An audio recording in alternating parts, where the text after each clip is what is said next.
श्री स्वामी समर्थ. दुसऱ्या दिवशी पहाटे स्वामी मंगळवेढ्यात प्रकट झाले. औदुंबराखाली पारावर बसले. पहाटेपूर्वीचा विरळ काळोख सर्वत्र पसरलेला होता. गावाला अजून जाग यायची होती.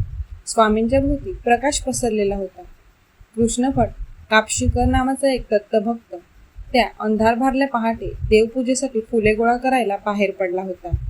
त्याची नजर दूरवर गेली तेव्हा त्याला औदुंबराखाली प्रकाश दिसला. कृष्णभट्ट प्रकाशाच्या दिशेने झेपावला. तेथे त्याला स्वामी समर्थ ध्यानस्थ अवस्थेत बसलेले दिसले. कृष्णभटांनी त्या तेजस्वी यतिपुरुषाला साष्टांग नमस्कार घातला. स्वामींनी डोळे उघडले. त्यांची नजर कृष्णभट्टावर स्थिर झाली. स्वामी बोलायला लागले. तुला मागले काही आठवणार नाही, परंतु तुला सांगतो, तुझी दत्तोपासना अनेक जन्मांची आहे. हा तुझा अखेरचा जन्म. तुझे पुण्य फळाला आले आहे. मी तुझ्यावर प्रसन्न झालो आहे. तुला काय हवे ते माग. तुझी प्रत्येक इच्छा पूर्ण होईल. निसंकोचपणे माग. कृष्णभट्ट स्वामींच्या चरणांना घट्ट धरीत बोलला. स्वामी, आपल्या कृपेने माझे उत्तम चालले आहे. तुम्ही श्री दत्तावतारी आहात. काल रात्री गावात ही बातमी आली. तेव्हापासून तुम्हाला भेटायला मी उत्सुक होतो. माझे भाग्य थोर तुमची भेट पहाटेच झाली. असे म्हणत कृष्णभट्टाने गोळा केलेली फुले स्वामींच्या मस्तकावर उधळली.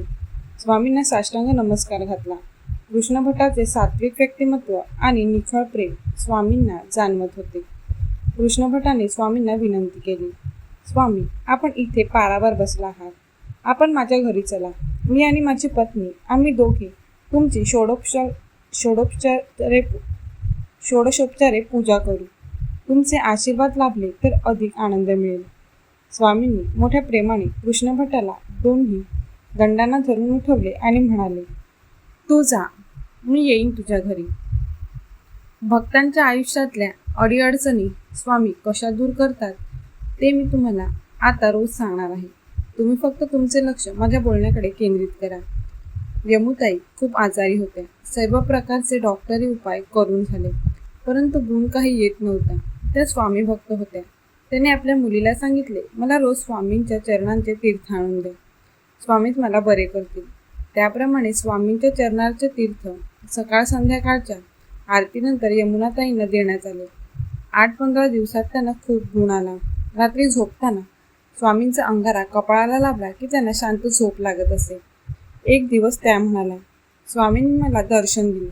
मी पूर्ण बरी झाली. आश्चर्य म्हणजे त्या दुसऱ्या दिवशी खडखडीत बऱ्या झाल्या. ह्याचा अर्थ असा की स्वामींची आपल्या भक्तांवर नजर असते आणि तेच त्यांना बरे करीत असतात. फक्त आपली श्रद्धा हवी इतकेच.